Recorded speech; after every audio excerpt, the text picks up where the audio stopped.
Hello guys and welcome to my channel. आज म तपाईहरुलाई रोहित जोन छेत्रीको बिदाई भन्ने गीतको ट्युटोरियल दिन जाँदैछु। सो ट्युनिङ चाहिँ स्ट्यान्डर्ड ई ट्युनिङमै छ। म एकचोटी इन्ट्रो बजाएर देखाउँछु।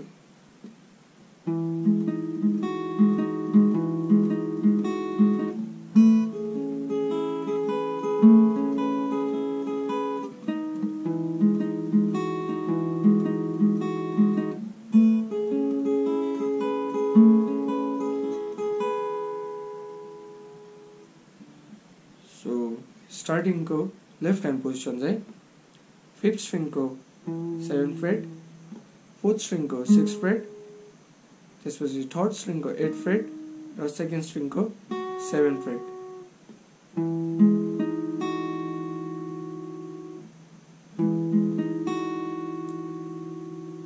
र right hand चाहिँ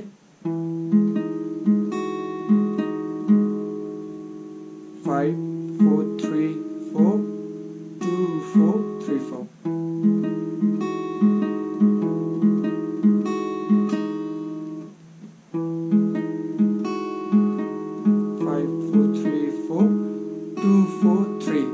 Second time चाहिँ 3 सम्म मात्र गर्दिने.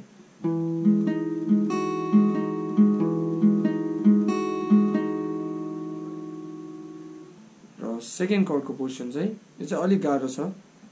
सो यो फर्स्ट स्ट्रिङ को 7th फ्रेट, सेकेन्ड स्ट्रिङ को 9th फ्रेट, थर्ड स्ट्रिङ को 6th फ्रेट र फोर्थ स्ट्रिङ को 7th फ्रेट.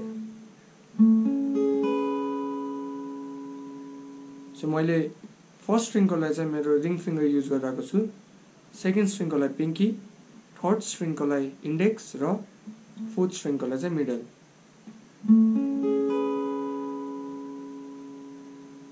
र यसको राइट ह्यान्ड पोजिसन चाहिँ सुरुमा फर्स्ट स्ट्रिङ र फोर्थ स्ट्रिङ प्लग गर्ने. फर्स्ट स्ट्रिङ र फोर्थ स्ट्रिङ, त्यसपछि 2 3 2.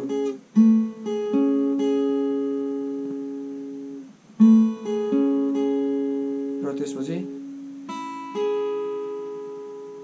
फर्स्ट स्ट्रिङ चाहिँ अब यो 7th फ्रेटमा नराखिकन ओपन बजाउने.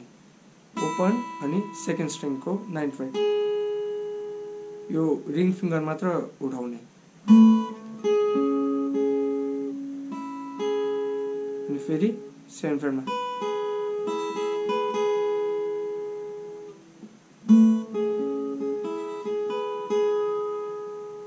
र सेकेन्ड टाइममा चाहिँ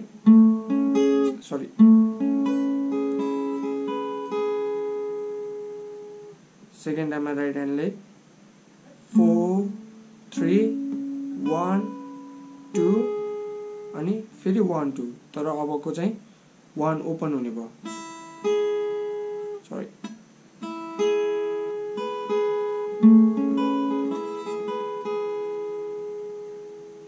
म एकचोटि फेरि बिस्तार बजाइदिन्छु. सुरुमा फर्स्ट र फोर्थ स्ट्रिङ प्लग गर्ने, त्यसपछि सेकेन्ड, थर्ड, सेकेन्ड अनि 1 2. यो चाहिँ ओपन बजाउने तर फर्स्ट स्ट्रिङ. अनि फेरि 1 2. तर यो टाइम चाहिँ 7th फ्रेटमा थिच्ने. र त्यसपछि फेरि राइट ह्यान्डले 4 3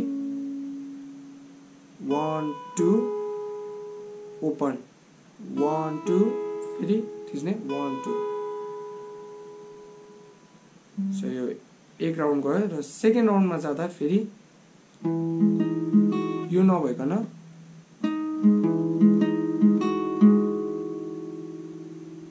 पोजिसन चाहिँ अघिकै हो. राइट ह्यान्डले चाहिँ 3 4 5 4 3 4 2 4.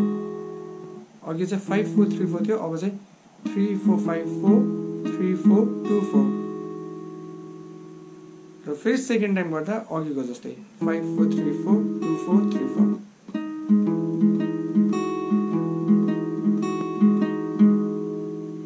र त्यसपछि फेरि यो वाला कर्ड. सो यसमा चाहिँ अलि गाह्रो हुन्छ यो वाला कर्डमा. र यही प्लकिङको बेला इन्ट्रोमा चाहिँ रिदम पनि गइरहेको हुन्छ. सरी,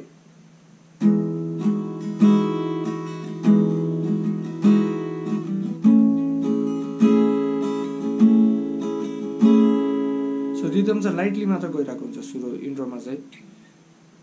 र रिदमको लागि सुरुको कर्ड चाहिँ प्लकिङकै कर्ड, राइट ह्यान्डले down up down up down up down up.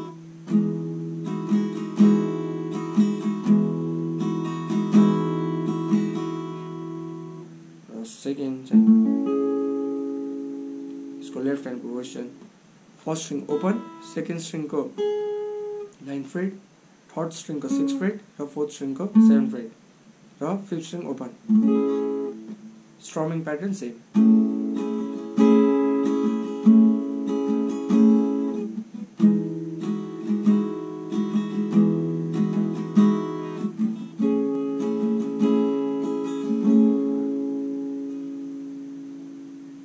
र त्यसपछि वर्स स्टार्ट हुन्छ, र वर्स स्टार्ट हुँदाखेरि त्यो गाइरहेको बेला पनि यो वाला प्लगिङ चाहिँ सेमै हुन्छ। योको ई कर्डको पोजिसनमा चाहिँ, तर अब यसमा चाहिँ अलि स्लाइटली चेन्ज हुन्छ। र यसमा योसम्म चाहिँ सेमै हो, र फेरि यही रिपिट हुन्छ।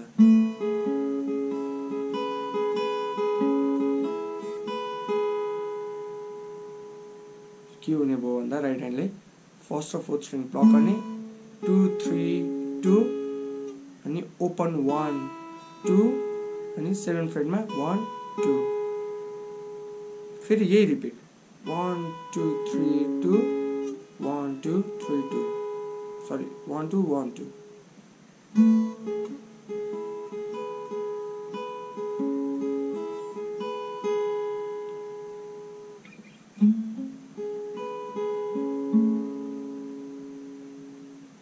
रिदमको कर्डहरु चाहिँ ई को यही भयो, प्लकिङ वालै strumming down up down up.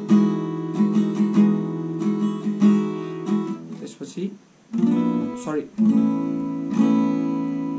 चाहिँ ए फर्स्ट र सेकेन्ड स्ट्रिङ ओपन गर्दैन, ए सस्पेन्डेड भयो।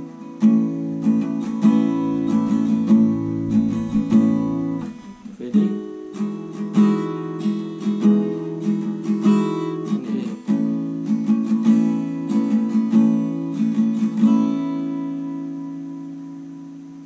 त्यसपछिको पार्ट भनेको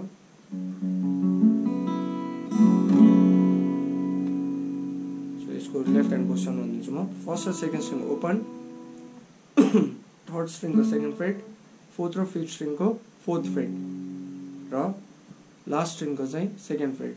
लास्ट स्ट्रिङ चाहिँ थम्बले थिच्दिने। स्ट्रमिङ प्याटर्न चाहिँ सेम हुन्छ। र अब एक होल फ्रेट चाहिँ माथि बढ्दिने।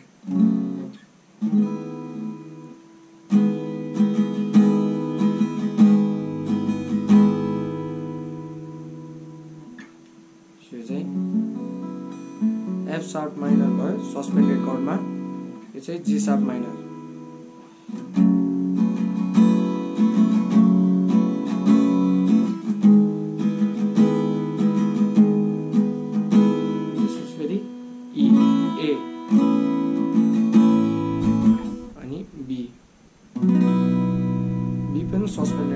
फर्स्ट र सेकेन्ड स्ट्रिङ ओपन र अरू 6 स्ट्रिङको 7 फ्रेट, फोर्थ र फिफ्थ स्ट्रिङको 9 फ्रेट अनि थर्ड स्ट्रिङको 8 फ्रेट। फेरि ए बी, त्यसपछि फेरि ई। फेरि हमिङ पार्टमा ए बी। म सुरुदेखि कोरससम्म एकचोटि फेरि बजाइदिन्छु। ई ए फेरि ई ए, अघिको एफ शार्प वाला कर्ड। सो यो चाहिँ मन त छैन भन्ने पार्टको देखि स्टार्ट हुन्छ है।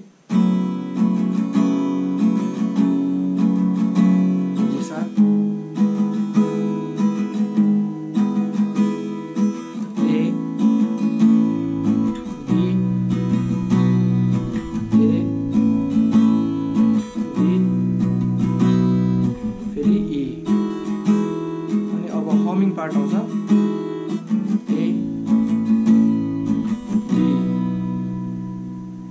सो म यो सोलो एकचोटि गीतसँग बजाएर देखाउँछु।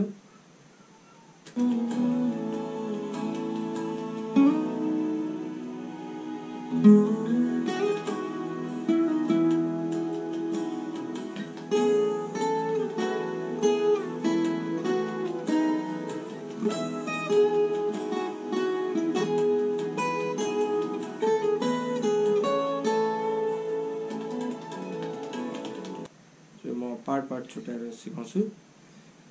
सो सुरुको पार्ट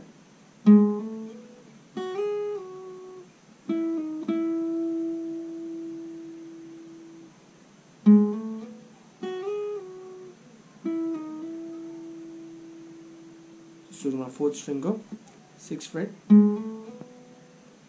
देखि 7 फ्रेट र 9 फ्रेटमा लग्ने। सो 6 देखि 7 मा ह्यामर अन गर्ने, त्यसपछि स्लाइड। यो सेकेन्ड स्ट्रिङको 7 देखि 9 सम्म स्लाइड गर्ने।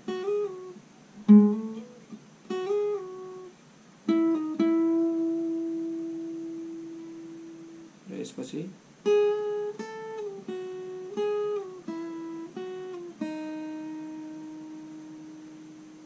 फेरि एकचोटि बजाएर जान्छु।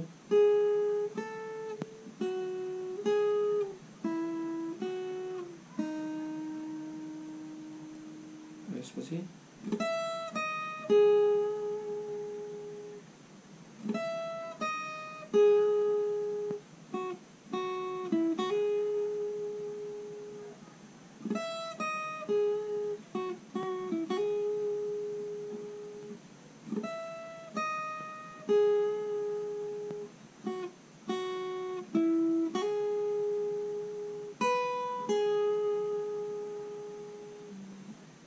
लास्टमा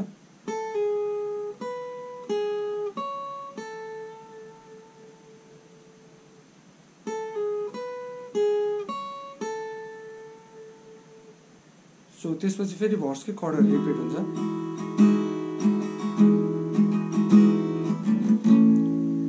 र सेकेन्ड कोरस पछिको हमिङमा चाहिँ ए बी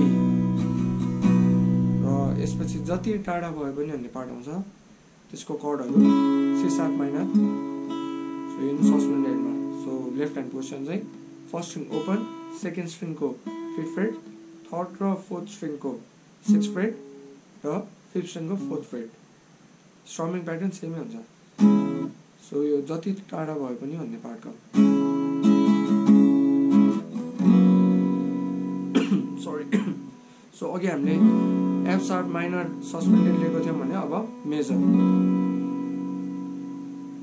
फर्स्ट र सेकेन्ड स्ट्रिङ ओपन, थर्ड स्ट्रिङको 3rd फ्रेट, 4th र 5th स्ट्रिङको 4th फ्रेट र लास्ट स्ट्रिङको 2nd फ्रेट। फेरि C# मा जाने। सो अब चाहिँ B मा फेरि C#।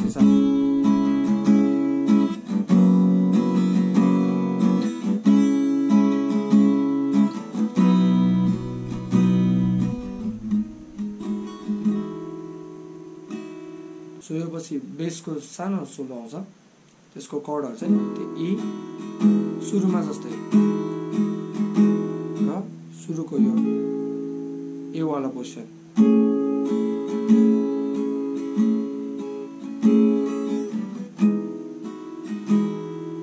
सो यो दुईचोटि रिपिट र त्यसपछि फेरि यो पार्ट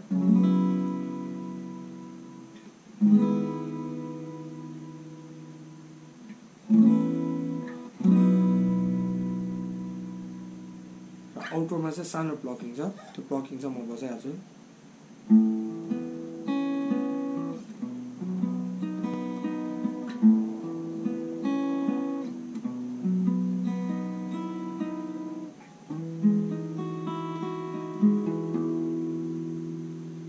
सुरुमा सो बेसिकली ए कर्ड नै हो, तर सेकेन्ड स्ट्रिङमा चाहिँ थर्ड स्ट्रिङमा चाहिँ 4th फ्रेटमा राख्ने। राइट ह्यान्डले 5 4 3 2 3 4। त्यसपछि B मा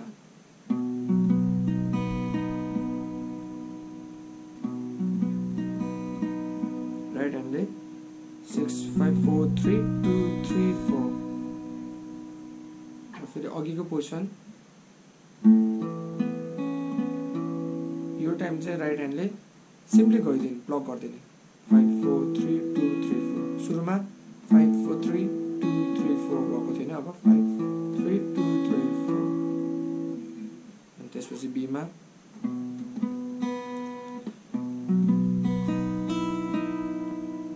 सो यो चाहिँ 6 5 4 2 3 1 3 र त्यही E को पोजिसनमा 5 4 3 2 1 2 3 4 5 6 पहिला सुरु एसेन्ड गरिदिने त्यसपछि डिसेन्ड हुने